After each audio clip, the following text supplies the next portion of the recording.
Bienvenue derrière la lumière, le podcast qui vous emmène dans le business, le cœur et la tête de ces entrepreneurs qui ont décidé de vibrer fort et créer grand. Je suis Pêche, coach et consultante des entrepreneurs de demain et hôte de ce podcast qui vous embarque dans les coulisses de l'entrepreneuriat. À travers des conversations vraies et humaines, pleines de secousses d'esprit et de conseils concrets pour avancer. Alors si vous croyez en un entrepreneuriat du cœur et des tripes, sans chichi, sans tabou, avec audace, vérité et simplicité, je suis heureuse de vous accueillir derrière la lumière. Et aujourd'hui, on va parler d'un sujet tellement immense et important que ça fait des mois que je sais qu'on va en parler, mais que je n'ai aucune idée de par quelle boule commencer, tellement il me paraît démesuré. Et très certainement que après avoir enregistré ce podcast, je me dirais « Ah, mais t'aurais dû parler de ci et de ça ». Mais je crois qu'il est temps qu'on en parle vraiment, qu'on se pose autour de la table, enfin, dans vos écouteurs et moi à mon bureau, et qu'on commence au moins à l'aborder parce que c'est devenu vital d'en parler. Ce sujet, vous l'avez très certainement compris, c'est l'engagement. Et le déclic, ce pourquoi je vous enregistre ça là maintenant, ça a été une discussion avec un ami hier.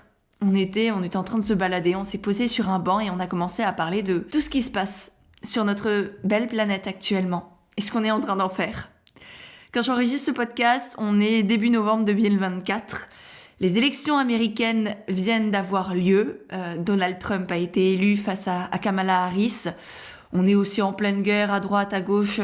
Voilà, on subit des catastrophes naturelles à répétition.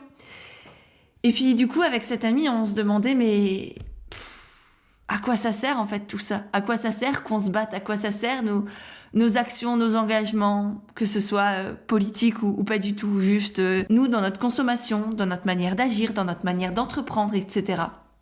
Et on s'est dit qu'en gros, on avait deux choix. Deux grands choix. Alors, évidemment, il y en a peut-être plus, mais globalement, soit on attend que les gouvernements et les industriels prennent des décisions, et ça, au risque de déplaire à certains, c'est le choix de la flemme, de la facilité et de la déresponsabilisation. Ou bien, on décide de se prendre en main, de faire sa part à soi, même si c'est une goutte d'eau infime dans un immense océan où on a l'impression que ça sert à rien. Et pourtant, c'est à l'échelle individuelle qu'on va pouvoir changer les choses. On reste une somme d'individus. Et du coup, chacun d'entre nous a deux choix possibles. Se résigner à attendre ou s'engager à avancer. Et en tant qu'entrepreneur, c'est encore plus vrai. Parce qu'entreprendre, c'est contribuer au monde de demain. C'est participer à la construction de ce que l'avenir sera.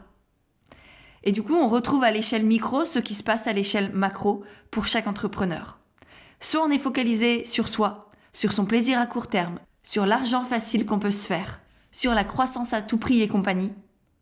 Soit on décide de s'engager, de faire des concessions, de sortir des cases, de sortir des normes pour renverser les choses à sa manière, à sa hauteur. Et je pense que vous savez depuis longtemps quel choix j'ai fait moi. Et pourtant, c'est loin d'être simple. Parce que dans l'entrepreneuriat, il y a quand même cette nécessité de générer de l'argent, d'avoir des clients, de créer quelque chose, d'avancer, de générer de la consommation aussi notamment. Même si c'est virtuel, même si c'est par des formations du coaching, ça reste une forme de consommation qui, à mes yeux, est bien plus éthique et nourrissante individuellement parlant. C'est un investissement qui vaut bien plus qu'un sac Chanel ou que j'en sais rien. Mais néanmoins, il y a ce tiraillement entre les envies et les besoins, notamment financiers, parce qu'on vit dans un monde où on a des besoins financiers, on a une nécessité d'avoir de l'argent. Et à l'opposé, il y a la nécessité pour l'humanité, la nécessité pour la planète, si on veut qu'elle reste à peu près viable pour nous. C'est encore très égocentrique. Parce qu'en soi, elle va continuer d'exister, peut-être très différemment, mais elle sera encore là quand nous, on aura disparu. Bref. L'idée, c'est pas du tout de plomber l'ambiance. Ce podcast, il va aussi être fait de plein de belles choses. Et en même temps, c'est important de voir les choses, de ne pas avoir la tête enfouie dans le sable telle une autruche, mais de regarder et de faire de son mieux à chaque instant. Donc ensemble, on va voir aujourd'hui déjà ce que c'est que l'engagement, parce qu'il y a plein de facettes à cette notion-là. Ce que ça implique, les limites que ça a en tant qu'entrepreneur quand on veut être engagé dans une cause, quelle qu'elle soit, et comment trouver cet équilibre, ce fameux équilibre, pour allier le développement de son activité, le fait de générer de l'argent, de générer de la croissance peut-être, et en même temps d'avoir cet engagement. Alors j'espère que cet épisode va vous plaire, que ça va vous permettre de voir les choses différemment, peut-être de vous engager aussi, encore plus fort ou autrement. Et puis peut-être simplement, et en même temps c'est déjà immense, de prendre conscience de votre puissance, de votre capacité, de l'impact que vous avez, que l'on a tous individuellement, dans chaque choix que l'on fait, et encore plus quand on a décidé d'être un entrepreneur. Et juste avant de plonger dans tous ces sujets passionnants, je vous invite à vous abonner sur la plateforme d'écoute que vous utilisez actuellement. Et si c'est déjà fait, à laisser une note et des étoiles sur votre application de podcast. Vous le savez, c'est ce qui m'aide le plus à le faire découvrir. Et c'est aussi la meilleure manière de me soutenir. Donc là, pendant que vous m'écoutez, vous avez le temps. Hop là, 5 étoiles, un petit mot, toujours sympa. Et je vous remercie pour tout ça. Sur ce, revenons à nos moutons. Et pour commencer, j'ai envie qu'on parle des 5 facettes de l'engagement. Parce que l'engagement, c'est pas juste aller manifester dans la rue, par exemple, pour une cause X ou Y qui nous tient à cœur. L'engagement, ça a plein de facettes différentes quand on est entrepreneur. La première, qui est celle à laquelle on pense le plus quand on évoque ce mot, c'est le fait d'incarner ses valeurs. Et incarner ses valeurs, ça veut pas juste dire dans ses pensées ou dans ses paroles, c'est pas juste avoir de grands discours à l'extérieur. C'est aussi avoir un discours intérieur sincère et cohérent avec ce que l'on dit à l'extérieur, justement. Mais c'est aussi le fait d'agir en accord et en intégrité avec ce que l'on dit. Donc en gros, il y a 3 axes. Il y a les pensées, ce que l'on vit à l'intérieur de soi, derrière la lumière, ce qui nous nourrit intérieurement, la sincérité de notre démarche. Ensuite, il y a les discours, il y a ce que l'on dit aux autres, au monde. Par exemple, le fait d'être une entreprise à mission, c'est-à-dire être une entreprise qui, dans ses statuts, donc c'est très officiel, hein, au niveau juridique, on a déclaré qu'on a des objectifs sociaux et environnementaux. Donc ça, c'est très fort hein, comme décision, mais ça reste une forme de discours. Et la vraie manière d'incarner ces valeurs-là et de s'engager réellement, c'est d'agir. C'est dans ses manières de faire, c'est dans les stratégies qu'on va appliquer. C'est dans les investissements que l'on choisit d'avoir, dans les outils, dans les logiciels qu'on choisit d'utiliser aussi. C'est bête, mais rien que la banque que vous choisissez pour vous accompagner dans votre entreprise, en fait, elle peut être aussi une source d'engagement. Moi, je sais que j'ai choisi d'être accompagnée par Shine, qui est une banque en ligne spécialisée dans l'entrepreneuriat, qui est vraiment géniale et qui a cet engagement au niveau social et environnemental aussi. Et c'est pareil dans les stratégies que vous appliquez. Moi, je sais que quand j'accompagne mes clients à développer leur stratégie, que ce soit leur stratégie de vente, de communication, de notoriété et compagnie, je fais toujours en sorte que ces stratégies allient l'efficacité, donc que ça remplisse les objectifs, et en même temps que ce soit en intégrité avec leurs valeurs à eux, qui sont souvent similaires aux miennes parce qu'ils viennent pas pour rien, mais là, c'est leurs valeurs à eux qui comptent. Et oui, on peut complètement avoir des stratégies de communication, de vente, de développement d'activités X ou Y qui soient à la fois hyper efficaces et efficientes, où du coup, le but, c'est d'utiliser le moins de ressources possible, que ce soit en termes financiers, en termes d'énergie, en termes de temps, etc., pour atteindre un certain objectif, alors que l'efficacité, c'est mettre toutes les ressources possibles pour atteindre l'objectif.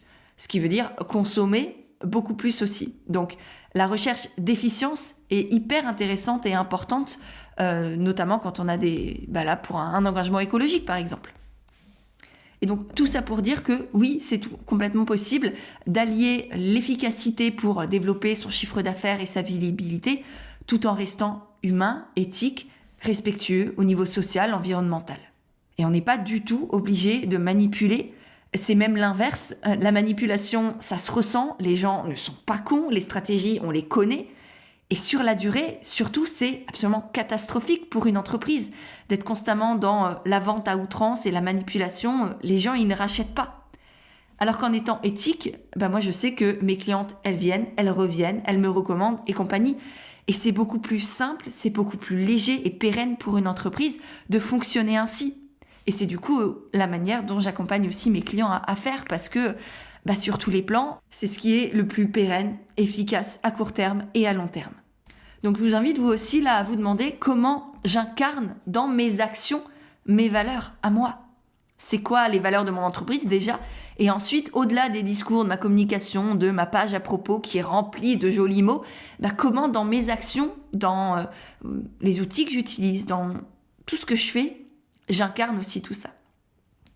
Ensuite, l'engagement, c'est aussi le fait de tenir bon, d'être là quand tout s'effondre, en soi ou autour de soi. Et c'est très compliqué, autant quand tout va bien, c'est facile d'être engagé.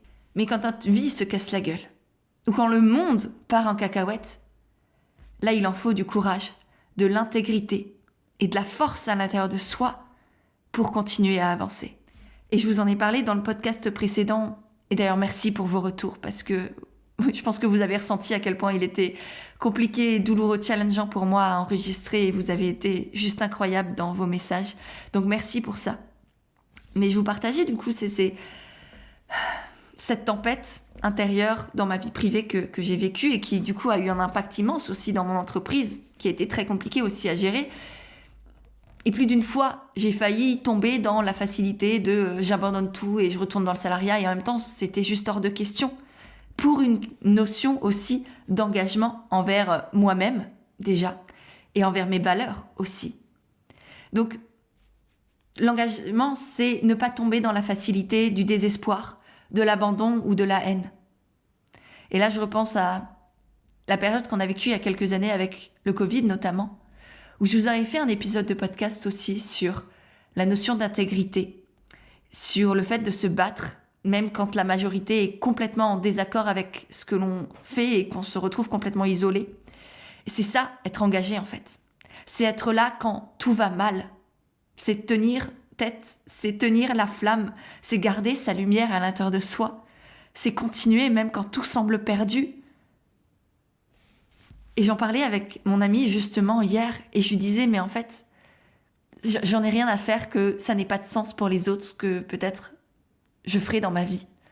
Moi, je veux juste être au dernier jour de mon existence et pouvoir me dire, j'ai été fière de qui j'ai été. J'ai été fière de m'être battue jusqu'au bout.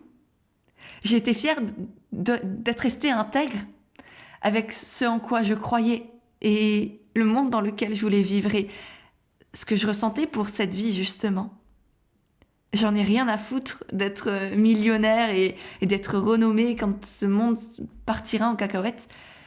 Moi, j'ai envie de me dire que j'ai été droite dans mes bottes jusqu'au bout, que j'ai aimé jusqu'au bout, que j'ai gardé cet espoir-là et que je me suis battue encore et encore avec ce sourire que vous entendez.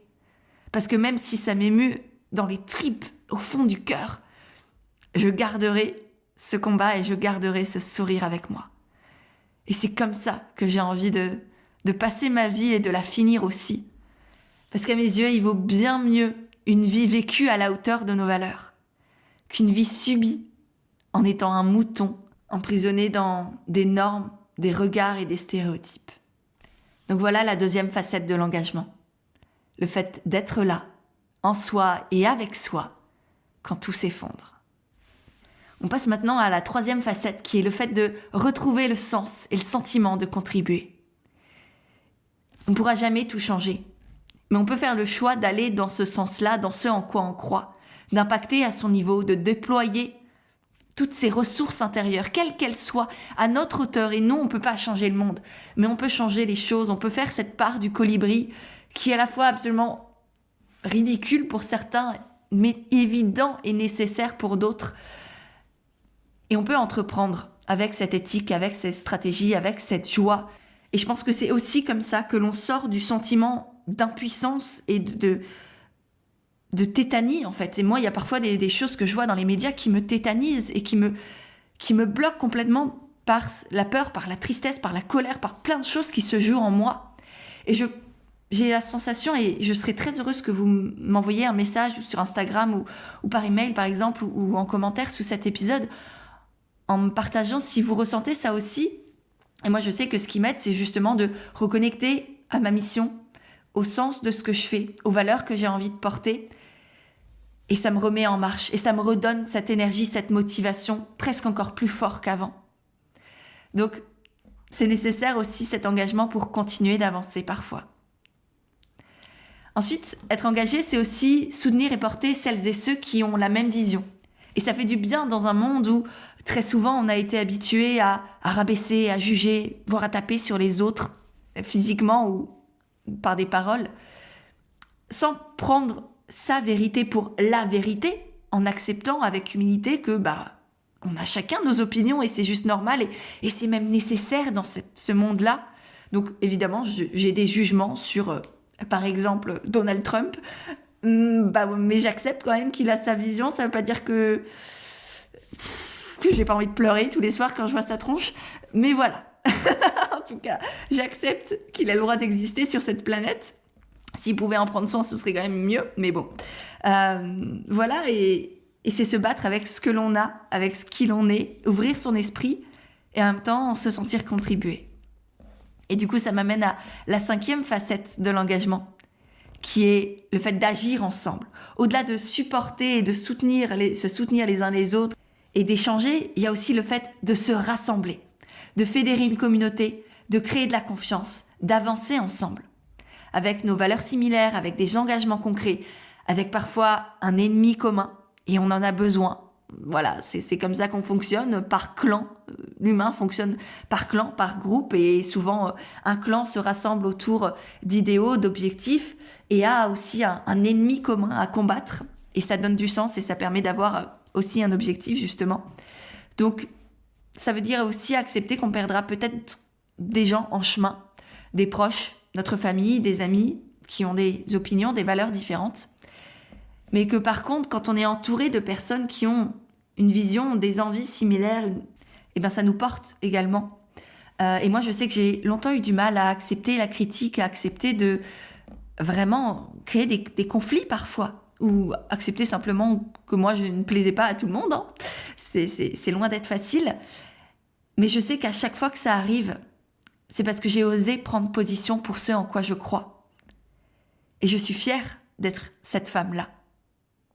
Et encore une fois, ça me fait penser au podcast que j'ai enregistré sur l'intégrité pendant le Covid, où oui, je disais des choses qui ne plaisaient pas à tout le monde. Et j'ai reçu une vague de haine à ce moment-là. Et en même temps, j'ai reçu une vague d'amour qui était absolument immense. Et pour être complètement transparente avec vous, je sais que ce podcast m'a fait perdre beaucoup d'abonnés, par exemple, mais aussi m'a ramené énormément de clientes. Parce que c'est dans ces moments-là où on accepte de cliver, parce qu'on accepte de parler, de prendre position, que l'on assume son leadership et qu'on fédère autour de soi des personnes qui nous choisiront nous. Pas juste pour notre CV ou nos offres alléchantes, mais parce que qui on est les inspire et leur donne aussi envie d'avancer. Et moi, je préfère largement être une coach qui est choisie pour ses engagements, ses opinions, ses prises de position, peut-être son courage ou quoi que ce soit, sa vision de la vie, que d'être juste la nana qui a la meilleure stratégie pour réussir sur Instagram. Ça ne m'intéresse absolument pas, les gars. Vraiment, ne venez pas si vous pensez que je suis cette personne-là. Je connais plein de choses sur Insta, je serais ravie de vous les partager et de créer votre stratégie avec vous. Mais ouais, je préfère largement inspirer et pousser à agir que de faire croire que j'ai la formule magique pour réussir. Voilà. Donc ça, c'était les différentes facettes de l'engagement. Maintenant, avec ça, il y a quand même des dérives et des risques. Parce que vous l'avez très certainement vu aussi, l'engagement aujourd'hui, c'est devenu un argument marketing, un argument de vente. Et il s'est développé ce que moi j'ai décidé d'appeler l'engagement washing. Tout comme on a le greenwashing, par exemple, qui fait d'ailleurs partie de cet engagement washing, qui est du coup le fait d'utiliser cet engouement qui est une nécessité de la part de plus en plus de personnes dans la population pour l'écologie, pour l'éco-social, pour le féminisme, etc. En termes d'atouts marketing, sans vraiment savoir si c'est fondé, si c'est pas juste, comme je le disais au début de cet épisode, des grands discours et que dans la réalité, y a que dalle. Donc c'est facile aujourd'hui d'utiliser ces arguments-là, mais c'est extrêmement important de rester vigilant, nous aussi en tant que consommateurs et en tant qu'entrepreneurs aussi, parce que là pareil, je sais que c'est tentant de faire comme si on était tout parfait, comme si on faisait les choses bien, patati patata, mais que derrière, c'est pas grand-chose, parce qu'on sait que ça plaît aux gens, on sait que ça va donner envie d'acheter, que ça crée de la confiance, mais voilà. Donc vraiment, faites attention. Et j'avais fait là tout un épisode de podcast sur les dangers de la manipulation dans la communication que je vous mettrai dans les notes de cet épisode de podcast. Donc vous le retrouvez juste en dessous. Avec aussi mon podcast sur l'intégrité dont je vous ai parlé, que j'ai enregistré durant le Covid. Et le dernier podcast aussi sur tout ce qui s'est passé cette année et comment la tempête émotionnelle a failli détruire mon entreprise. Donc vous avez 3 très chouettes podcasts dans les notes juste en dessous. Et l'autre risque qu'on vient d'évoquer aussi, c'est que faire des choix, s'engager, ça demande de prendre position. Et prendre position, ça veut dire cliver. Et ça peut, pour certains, faire très très peur. Et comme je le disais, moi la première, j'ai eu peur de cliver. J'ai eu peur de perdre des gens, de perdre des clients, de perdre des abonnés, de perdre les gens que j'aimais dans ma vie. Mais je crois que, encore une fois, il n'y a pas de règle et chacun peut faire à sa manière et il y a plein de manières de s'engager sans le revendiquer, sans l'assumer, sans le montrer. Par exemple, comme je le disais, moi j'ai choisi d'avoir une banque éthique et engagée que je vous mettrai d'ailleurs dans les notes de l'épisode parce que vraiment c'est une pépite aussi pour toutes celles et ceux qui ont envie d'avoir une banque alignée aussi avec qui ils sont et leurs engagements. Et ça c'est une manière de s'engager qui n'est pas visible par les autres. Donc il n'y a pas de règle, mais je sais que pour moi c'est vital de porter ma voix.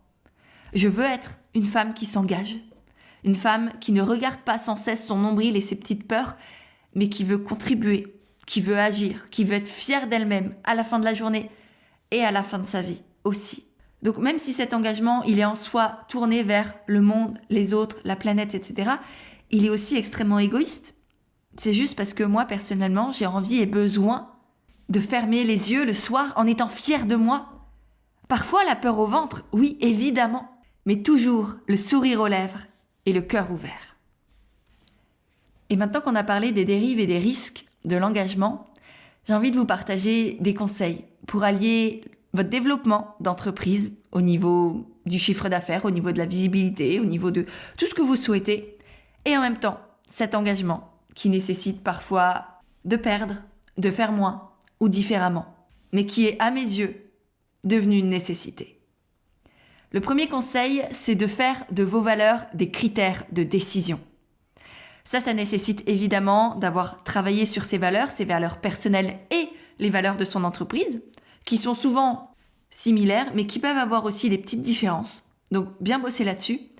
Et ensuite, les utiliser, comme vous utilisez peut-être le critère de l'argent, le critère du temps ou de l'énergie que ça va vous demander quand vous prenez une décision, votre envie tout simplement, c'est aussi un vrai critère, votre joie. Prendre le critère de vos valeurs et vous demander, est-ce que ça coche la case de, je sais pas, du respect de l'environnement, du respect des travailleurs, de l'honnêteté, de la transparence, de la liberté, etc., etc. À vous de voir selon vos valeurs à vous. Mais que ce soit dans votre communication, dans le choix de vos partenaires, des produits que vous utilisez. C'est essentiel de vous poser cette question-là. Est-ce que ces personnes ou cette manière de faire est alignée avec mes valeurs? Et cette question, elle est fondamentale, pas juste de vous à vous, mais aussi pour l'image de marque que vous allez dégager, partager, parce que travailler avec, je ne sais pas, une marque, imaginons que vous fassiez, je sais pas, des bijoux ou que vous ayez une marque de shampoing solide, si en fait la plupart de vos ingrédients ils viennent de l'autre bout de la planète et qu'ils ont été récoltés par des enfants, si vos consommateurs, vos clients commencent à la prendre, ça va complètement détruire votre entreprise.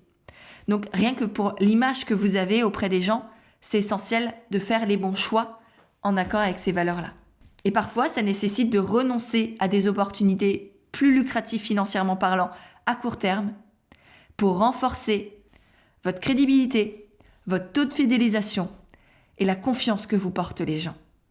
Et ça, vraiment, c'est le plus précieux dans une entreprise. Le deuxième conseil, c'est d'opter pour des pratiques éthiques et transparentes. Parce qu'on l'a vu au tout début, encore une fois, l'engagement, ça ne s'exprime pas seulement dans des grands discours, mais aussi dans des choix concrets et parfois discrets. On n'a pas besoin d'hurler sur tous les toits qu'on choisit tel ou tel fournisseur, qu'on a tel ou tel partenaire, qu'on a telle ou telle banque. On a juste peut-être décidé de faire ces choix-là parce que c'était des évidences. Et pareil, il y a des manières de communiquer. Par exemple, Le fait d'être complètement transparent et honnête dans ce qu'il y a dans vos offres, dans comment c'est fait, d'où ça vient, ce qui est compris, ce qui n'est pas compris, c'est très discret comme manière de faire. C'est moins grandiloquent que d'exprimer, une méga promo ou de promettre monts et merveilles avec un accompagnement transformateur de 2h30 et vous serez une nouvelle version de vous-même, de je sais pas quoi. Ouais, non, c'est plus discret. Mais c'est aussi beaucoup plus vrai, éthique et engagé. Le troisième conseil, c'est d'investir long terme. Et ça veut dire, d'une part, arrêter de mettre l'argent au-dessus de son temps et de son énergie. Je vois énormément d'entrepreneurs faire tout par eux-mêmes, galérer, trimer pendant des semaines, des mois, des années parfois, parce qu'ils veulent tout faire par eux-mêmes, parce qu'ils refusent de s'offrir une formation, s'offrir un coaching X ou Y, parce qu'ils ont mis l'argent au-dessus d'eux-mêmes, au-dessus de leur mission et de leurs engagements.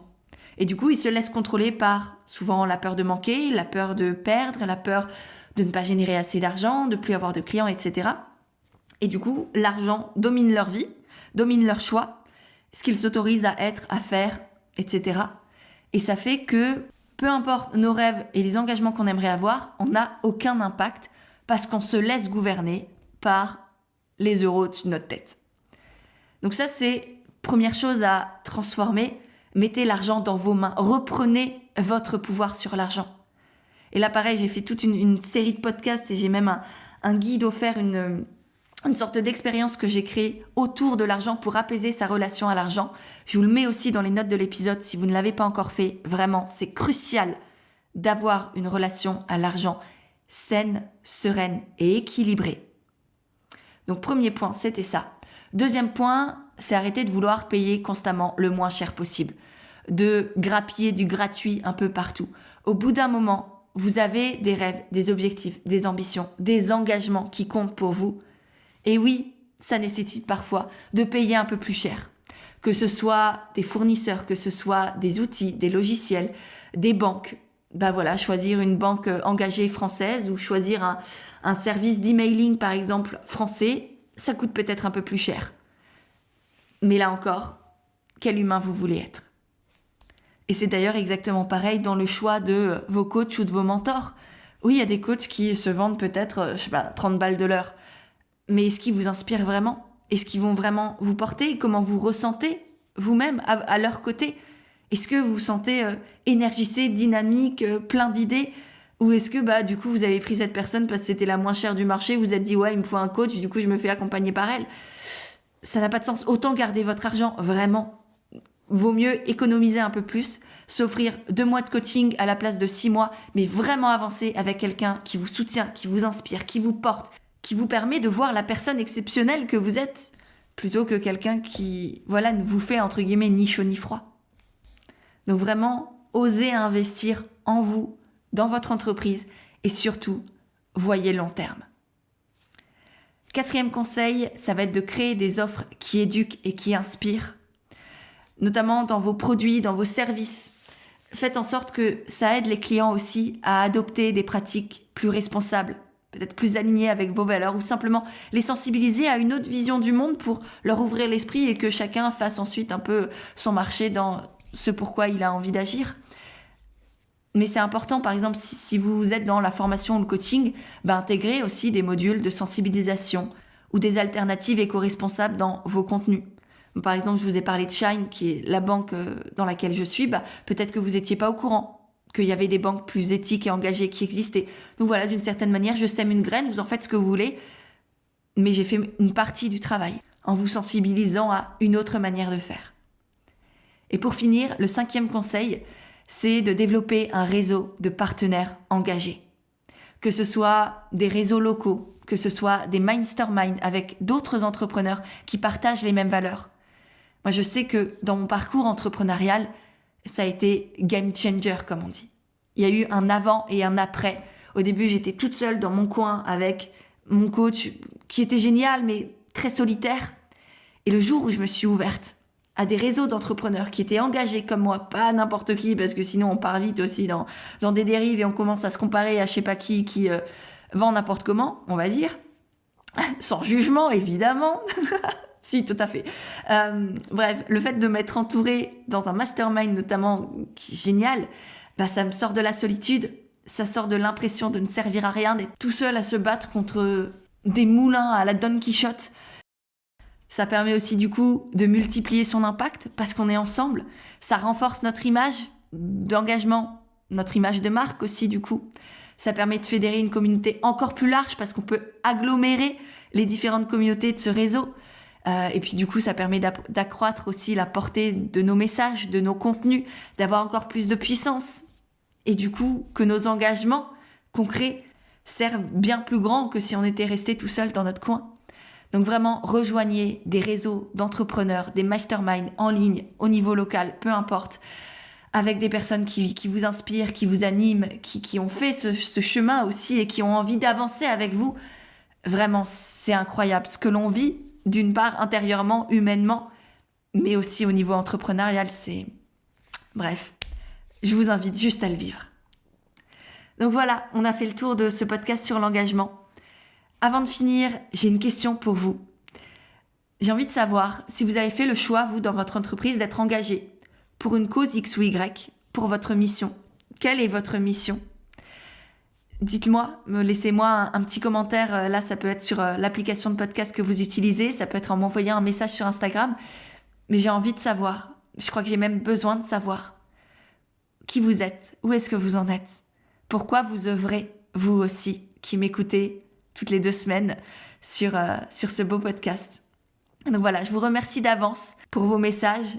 Je vous dis bravo pour ce que vous faites. Parce que je suis certaine que si vous m'écoutez et que vous êtes restés jusqu'au bout, vous devez aussi être des humains et des entrepreneurs extraordinaires. Donc je serai ravie d'échanger avec vous, de vous rencontrer, de partager quelques mots. Et puis voilà, si ce podcast vous a plu, n'oubliez pas de vous abonner, de laisser une petite note et des étoiles, et puis de le partager autour de vous, à des amis qui sont engagés ou pas. Ça leur fera aussi peut-être des nouvelles graines de semer dans leurs esprits. Mais comme dit, moi, c'est la meilleure manière de me soutenir. Et je pense que vraiment, ce podcast, il est important. Au-delà de c'est mon podcast, j'en ai rien à secouer là. Je crois que c'est le message, le fond qui compte. Donc parlez-en. Ne le citez même pas, je m'en fous. Mais juste parlez de vos engagements et d'à quel point c'est important pour vous et pourquoi. Et maintenez ce combat-là. C'est un combat de lumière et il est beau, il est grand et il est important. Donc merci pour ça. Merci d'être vous. Merci d'être là. C'est ensemble qu'on avance et même si je suis toute seule là sur mon bureau, je sais qu'on est des milliers à œuvrer aussi ensemble. Donc ça fait chaud au cœur. Voilà. Sur ce, je vous embrasse et je vous dis à dans 2 semaines derrière la lumière.